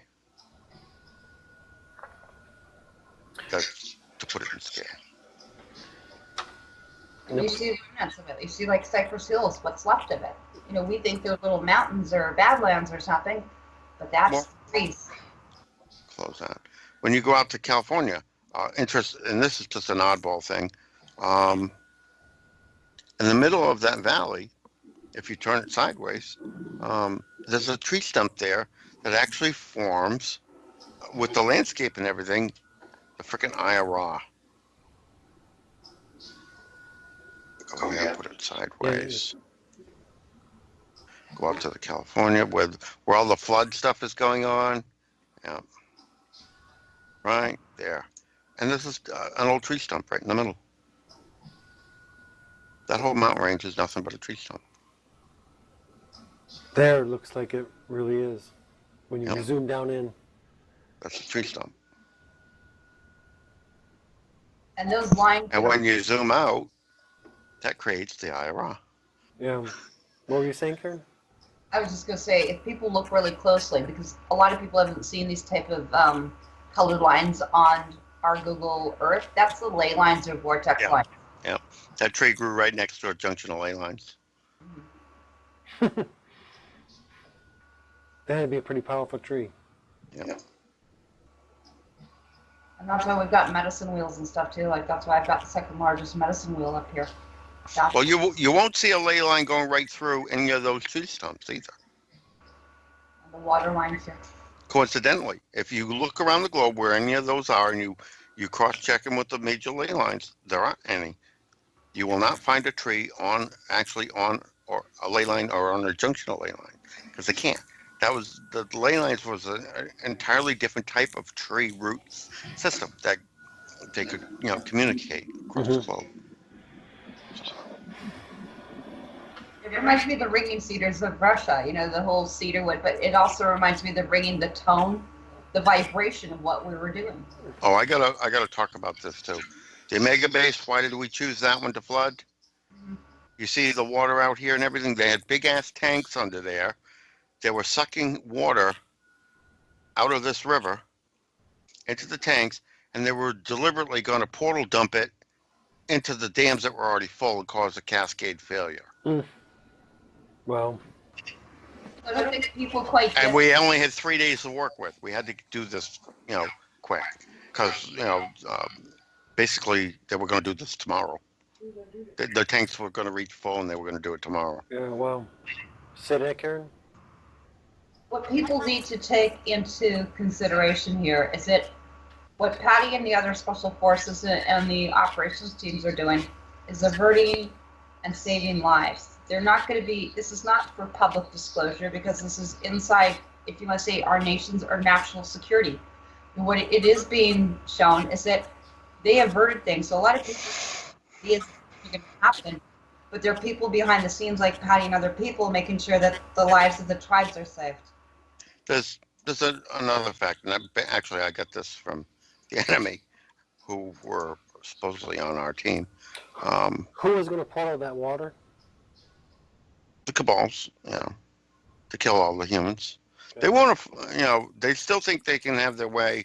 And one of the things they wanted to do, which I'll bring that up after the flood map, where they already had everything staged to profiteer off of it. And that's why, they didn't care. They gave away all the seaports and stuff to China in exchange for the gold that they can't give back because they already moved it off planet. And China, they tried to pass off tungsten with a skim coat of gold over it to China. China just did a test on it. And that's not gold. Right. What's that thing I was looking for here? But this is the same I must have moved it to another folder. we went up to see Joe and his entourage up here at the University of Saskatchewan, Joel and myself, and I met with the RCMP and some of the local, handlers and controllers. These people aren't human. They're all pre-selected, and he said clearly that he was here to collect loose water. He wanted to take all the water, all the things, the nuclear stuff like the enders. You need to understand the loose sucking holes. They all get together up here. If you imagine this like a spring, these are all numbered 111, 222, 333. These are all alternate timelines. Okay. Once you build the first 9 of them, then you can pull it apart like a spring, uncoiling a spring. These are all alternate timelines. These are what we're blowing up. And these are, a lot of people came from an Earth that was on the end of the Sagittarius arm of the Milky Way. That whole scenario is just one block on this mess. Okay? And until we close all these alternate timelines out, they're putting some little stuff over the TV. They'll set up a disaster on one of these things and overlay the signal on the TV even when it's shut off and try and get everybody to believe in it hard enough to cause an overlap with the real Earth and make it happen here.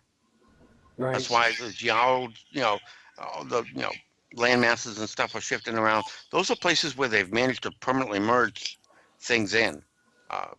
We're in the process of just wiping out these other timelines. Karen, say that about your dough, about it lose, you broke up real bad. Well, what it was is actually several weeks ago, myself and Joel Hart, we were doing a lot of stuff here, setting up to get people spring water at the trough and stuff and getting everyone educated. Part of what it was is within a day, all of a sudden, Justin Trudeau or whatever, Fidel's son, whoever it is. Anyway, and, a lot of these people aren't human, as Patty talks about. They could be Amshars, they could be Park Grays, they could be a lot of things. But he came in with his handlers and some of the RCMP. So, the course was it held at the University of Saskatchewan in the Dubé Center. And again, next to the Royal University Hospital that I used to work in as a nurse. It's also where they store the morgue and the blood. You know, it's the royal blood bank, right? The Anchar are the origin of the mythical vampires. They don't drink blood; they eat human loosh, which is another thing entirely. But holy water is energized water, or photon packed natural spring water. That is holy water is. It's got photons in it. They're allergic to that severely. So yeah, that's with this. That's where that whole myth thing comes from. It has a real basis in reality. If you go back and like that basement that they opened up in England, where the guy was collecting all kinds of stuff, all the stuff that's supposed to be mythical but is real. Berries and toothberries. They actually have a Anchar killing kit was in there too. Should have had to hear from them. I tell you. But no, what had happened, Andrew, I is did. that I said Anchar killing kit. Yeah. they came in here and he actually said he was here to look at this. He was going to use the nuclear facilities, use the CERN, which is the LHC here, use the nuclear power. And the only way you can get loose is to basically kill or do these ninth circle satanic, pedophile, Pizzagate, bloodletting child molestation and ripping. And that's what they're doing. And people need to realize who they were. I stood up and said, sorry, Stir, you're to stand down. And you better understand, they knew what a clan mother was. And they had their little things. They had their pre-selected people. It was like watching, the green room. It was your fake news. They wouldn't let us near, by the way, after a while because they figured out who we were, But they're not welcome here. And they're not even, this is the reason. Their alien bases that we found around here, they're going to get blown up one by one after the children are extracted. Yeah. They're dead. They are enemies to our nation and to our children. Explain I did a thing on the tooth fairy. The tooth fairy is not a nice thing. This is the tooth fairy. These are biogenetic creations of the Dracos designed specifically to target and dissolve Pixie Fae. And the Pixie Fae are real too. Pixie Fae, when we did the genetic analysis on them, there were 87.6% match for human. So, and they're triple spiral. That's why they can teleport. And that's what I mean. The Dracos deliberately wanted them taken out of the equation. And they made all kinds of little nasty little things specifically to take out the Pixie Fae. What is that right there? That's I mean. These are different genetic spur-offs that they use to target and take out the Pixie Fae. The Dracos made these. Yeah. This is before they got locked out of the lab, like the labs like the Busegi Mountain Complex and stuff. They're locked out of there now. There's a force field over them. And when the ETs did the cleanup back during the days of the Noah's Ark wipe, all the really bad guys that they could actually had proof, they got locked up in that prison, the Hex prison at the top of Saturn. And force fields went over all the control rooms. I mean, if you go through the tunnels that link these sites, there's a lot of dead skeletons of Dracos and a whole bunch of other ETs in those tunnels. There was a battle royal went down. So, yeah, they can't get in now. They need us. They need 5th level energy density humans to get in through the door. That's what the Keshi program was about. Right. Finding 5th level energy people who could get through the door. Because if you could make one of Keshi's things work, then you were of the right energy level to get through the door. Yeah. Meanwhile, you're also, in making his stuff work, you're making mind control items that they can put in the hands of other humans. Right, and there's people still believing. We got to remember at the core base, that stuff is toxic. I mean, that is carcinogenic materials people are using, and they think they're doing something healing. I mean, anyone with basic chemistry needs to get their head examined. I mean, Now, add the binary. there's another group of ETs under the core who we call the trolls. Here's a hybrid troll. Now, they plan to just let everybody up here and the under-earth cities fight with each other and kill each other off, at which point they can come up and just take over. The thing about these folks are, in introducing their genetics into the genome, the fusion of the chromosomes from 40 to get us from 48 down to 46 for their breeding program, putting these folks' genetics into it uncouples the fusion done by the Anunnaki. And that's causing other problems.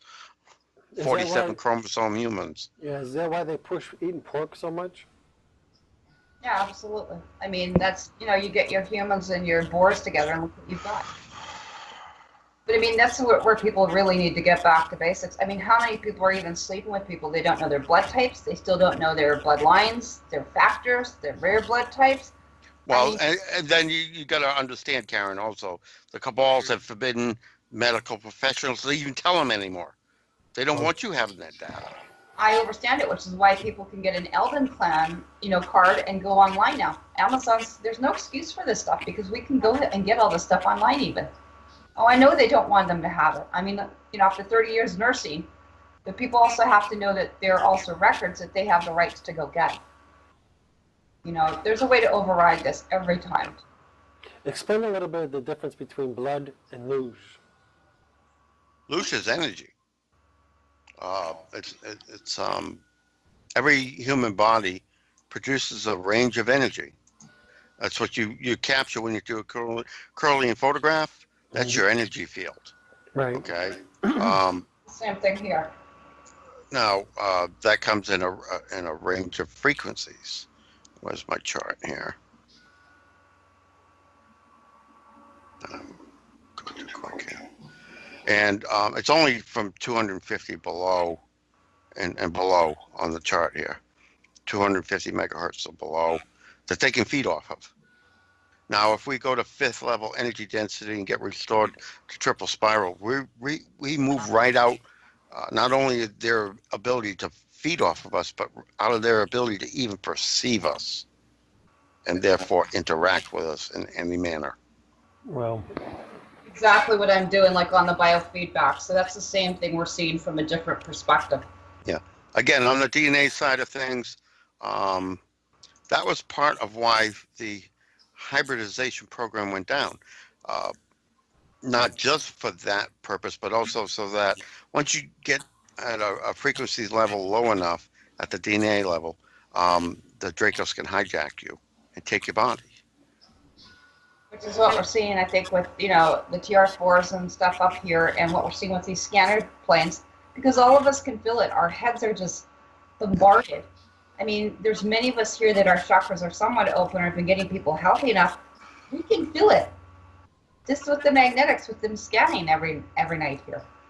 And during I mean, Eden was the first planet here when Saturn was, and they grew up primarily when Saturn was the sun.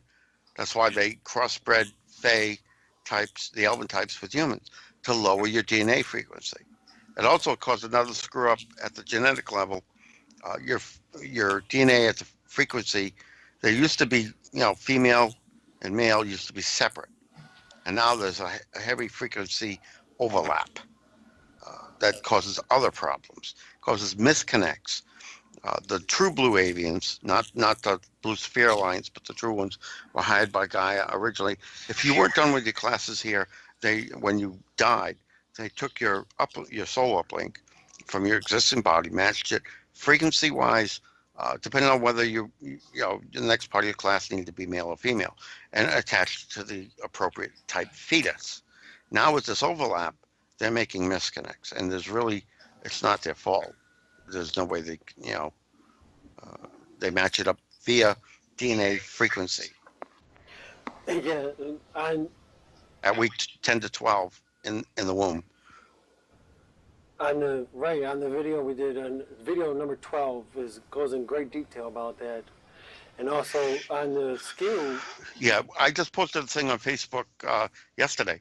There's also a drug they've got that they were giving the mothers while they were pregnant that was causing deliberate misconnects oh geez. because that propagates the frequency to fetus, and then they make misconnects. They're connecting male ones to female fetuses and female ones to male fetuses.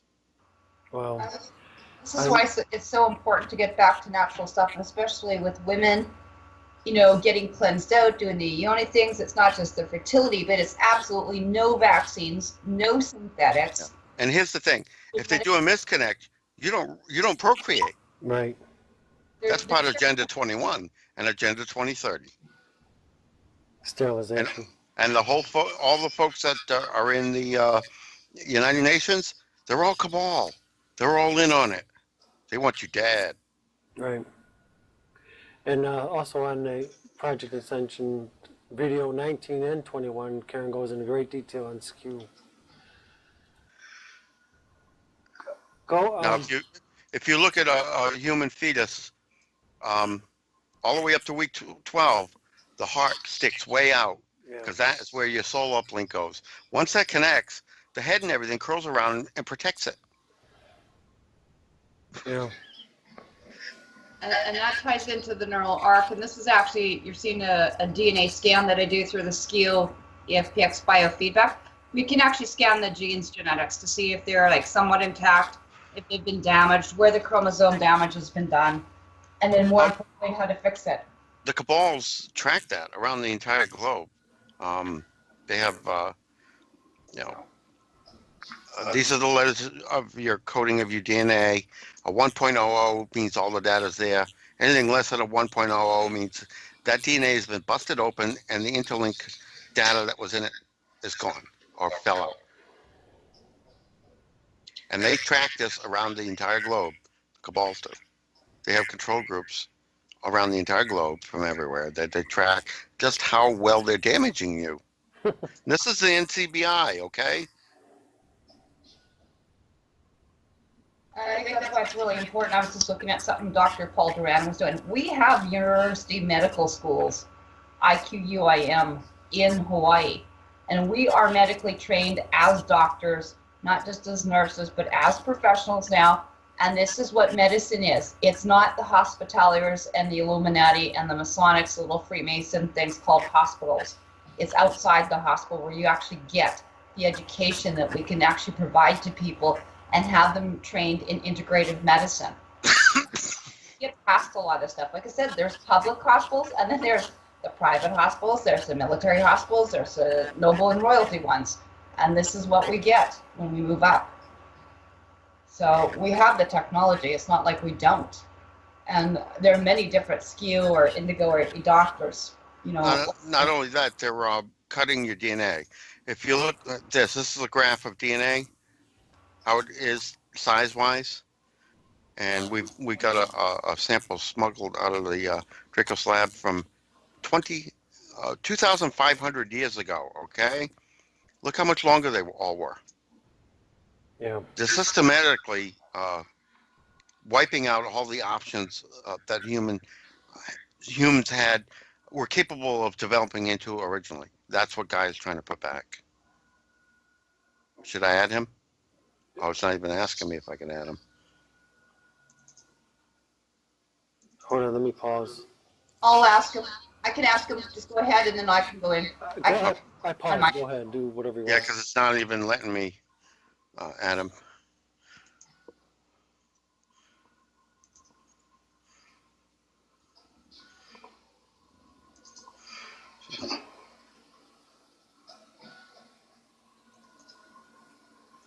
Come on.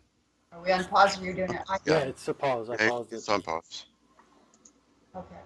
Then I'll let you take it.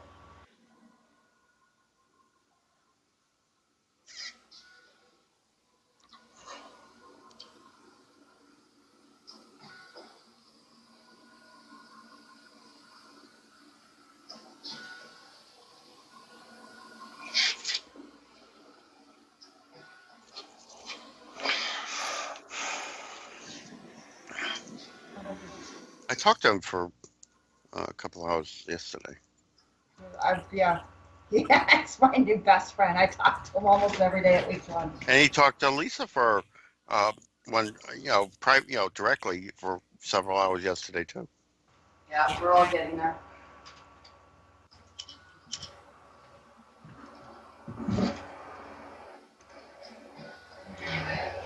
I'm gonna take, if you're talking to him and we're on pause, I'm going to grab some more.